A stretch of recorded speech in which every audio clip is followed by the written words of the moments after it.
41వ కీర్తన. బీదలను కటాక్షించువాడు ధన్యుడు.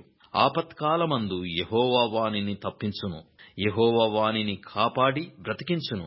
భూమి మీద వాడు ధన్యుడగును. వాని శత్రువుల ఇచ్చకు నీవు వానిని అప్పగింపవు. రోగశయ్య మీద యెహోవా వానిని ఆదరించును. రోగము కలగగా నీవే వానిని స్వస్థపరచుదువు.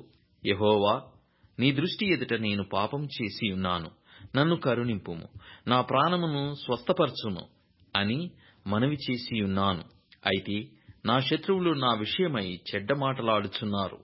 వాడు ఎప్పుడు చచ్చును, వాని పేరు ఎప్పుడు మాసిపోవును అని చెప్పుకొనుచున్నారు.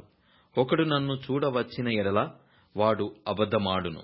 వాని హృదయము పాపమును పోగు చేసుకొనుచున్నది. వాడు బయలువెళ్లి వీధిలో దాని పలుకుచున్నాడు. నన్ను ద్వేషించు వారందరూ కూడి నా మీద గుసగుసలాడుచున్నారు.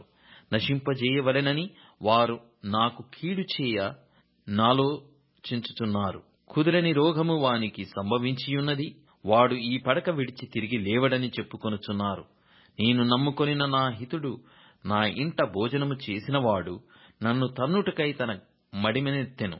యెహోవా, నన్ను కరుణించి లేవనెత్తుము, అప్పుడు నేను వారికి ప్రతికారము చేసెదను. నా శత్రువు నా మీద ఉల్లసింపకయుండుట చూడగా నేను నీకు ఇష్టుడనని తెలియనాయెను.